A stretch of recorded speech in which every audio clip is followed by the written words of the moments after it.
Selamat siang semuanya. Oke, sebelumnya kenalan dulu deh. Nama gue Olive.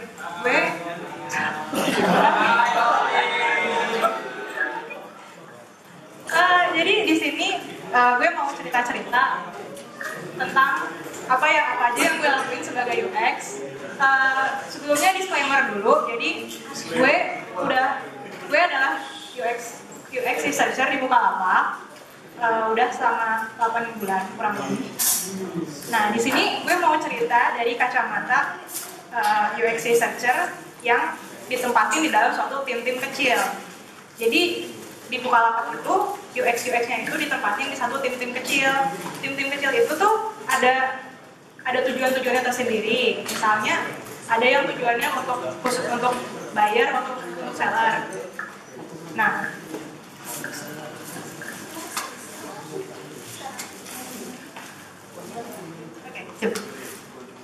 jadi di sini gue bakalan cerita sebagai UX yang ditempatkan di tim-tim kecil itu. Satu tim itu tuh ada PM, ada engineers, dan ada data scientist dan UI juga. Oke, jadi sebenarnya UX itu ngapain aja sih? Di sini gue bakalan ngejelasin perjalanan suatu fitur dan apa aja role UX di dalamnya. Nah, di sini ada lingkaran-lingkaran dari Google Design Sprint. Di sini gue bakalan nyoba ngejelasin satu persatu dari lingkaran-lingkaran ini tuh role UX di dalamnya tuh apa aja berdasarkan Google Design Sprint ini.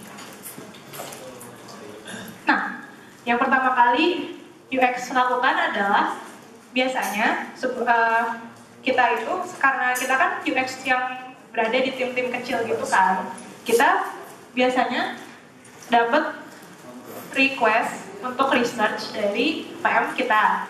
Nah, tugas yang pertama kali banget dilakuin adalah kita harus paham dulu nih, sebenarnya ada masalah apa aja sih yang ada di squad gue, dan yang mana aja yang mau dibenerin.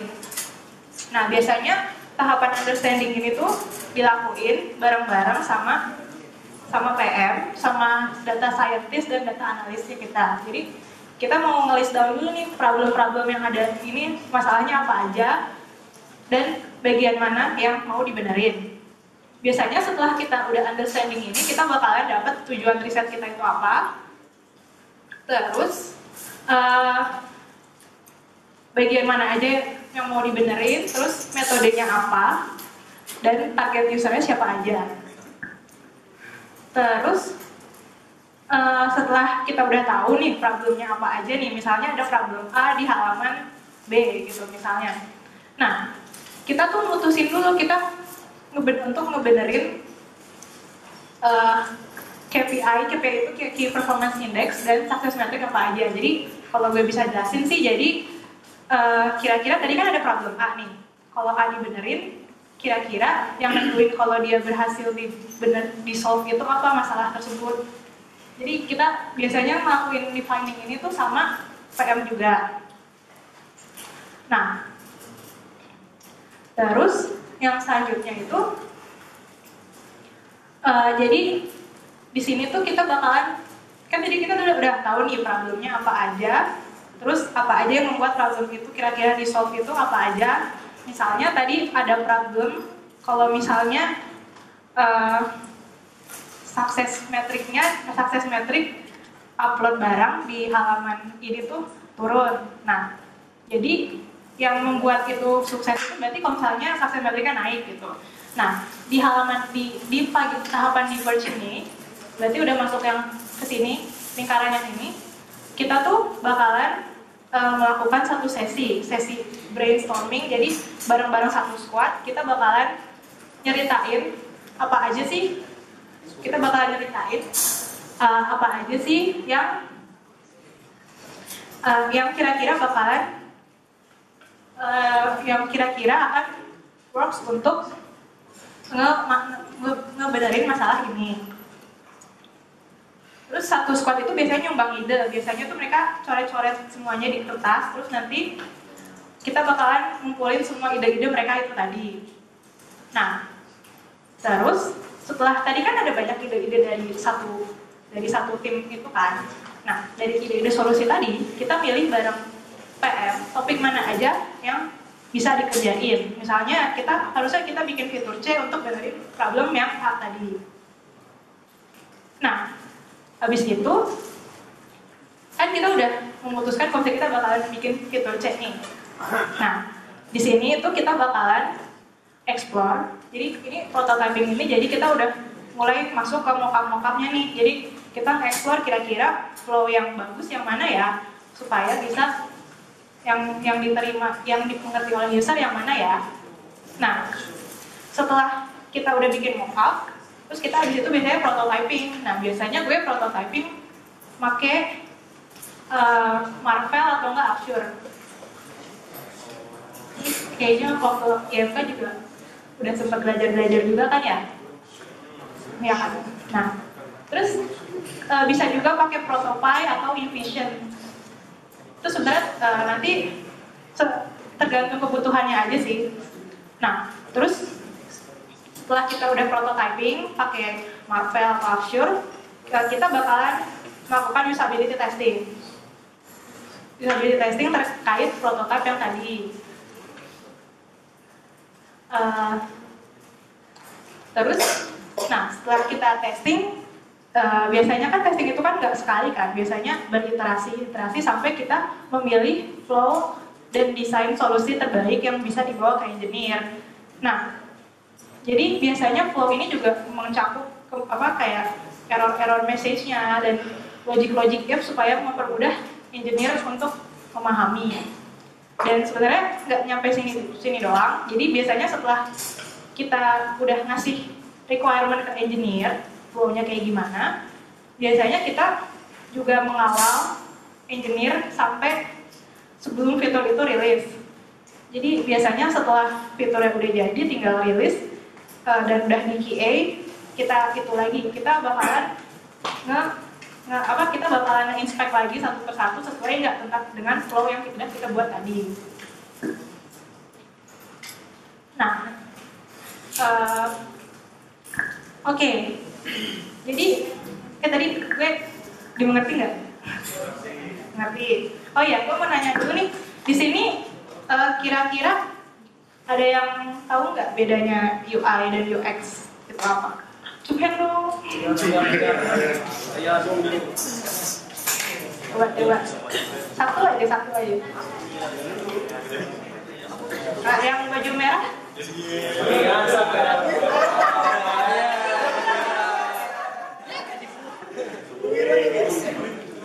Jadi kalau sampainya panggilan yang ada di aplikasi atau ya aplikasinya. Kalau UX experience gimana pengguna saat pengguna memakai aplikasi itu apa yang dia rasakan, apa yang dia susah makainya, atau dia gak memakainya, atau gimana gitu kalian. Oke, terima kasih Mas siapa namanya? Mas siapa? Ira. Terima kasih.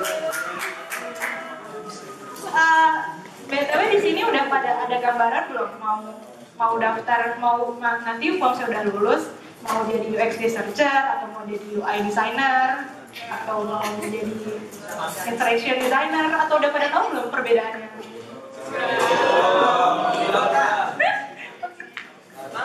Nah, jadi di sini jadi tadi di sini itu udah pokoknya kalau UX tuh udah sampai engineer sampai dikerjain engineer dan kita udah mengawal lah istilahnya. Nah, terus sebenarnya role dalam UI UX itu ada banyak. Oke, jadi ini adalah diagram kerjaan di UI UX nih. Nah, yang UX researcher itu jadi gue ceritain dulu ya spektrumnya dulu ya. Jadi di sini itu ada 3 spektrum. Yang pertama, research, synthesis, and ideation. Ini tuh satu kesatuan, satu spektrum. Terus yang ini itu prototyping and design itu spektrum kedua. Yang ketiga itu implementation. Jadi tiga spektrum ini itu saling berhubungan dalam suatu proses desain. Nah, terus role-role di dalamnya ngapain aja? Yang UX researcher itu, yang tadi udah gue jelasin, jadi riset itu bisa usability testing, bisa interview, tergantung metode apa dan kebutuhannya apa. Terus sintesis itu ngolah hasil riset tadi, dan ideation itu yang tadi gue bilang, yang satu sesi, satu squad pada saling nyumbang ide untuk ngebenerin masalah yang tadi hasil riset tadi. Nah, UX researcher itu jadi di sini itu dia itu single focus design role. Jadi di sini itu satu spektrum itu terfokus di UX researcher aja. Nah, terus bedanya sama UX designer itu apa? Jadi UX designer itu cross discipline design role. Jadi UX designer itu dia tuh mencakup ke dua spektrum ini. Jadi dari riset, dari sintesis, ideation, nentuin solusinya sampai prototyping dan desainnya itu dia juga yang melakukan si UX designer ini. Nah, terus untuk UI designer, jadi UI designer itu tuh UI designer sama interaction designer itu sebenarnya mirip-mirip.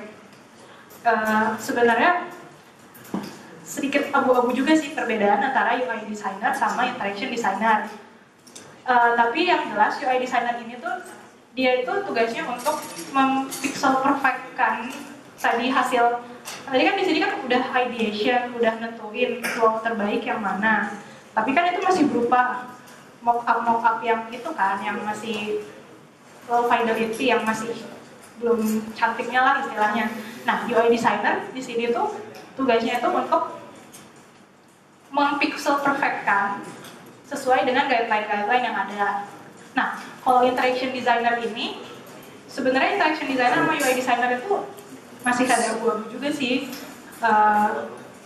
Apa sih role-nya? Cuma yang jelas interaction designer itu, yang jelas UI designer itu, dia itu ngedesain talk. Kalau misalnya interaction designer itu, dia juga ngetes hasil flow tadi. Jadi kalau UI itu nggak ngetes, kalau IXD itu ngetes, atau interaction designer itu ngetes. Nah, terus kenapa? Okay.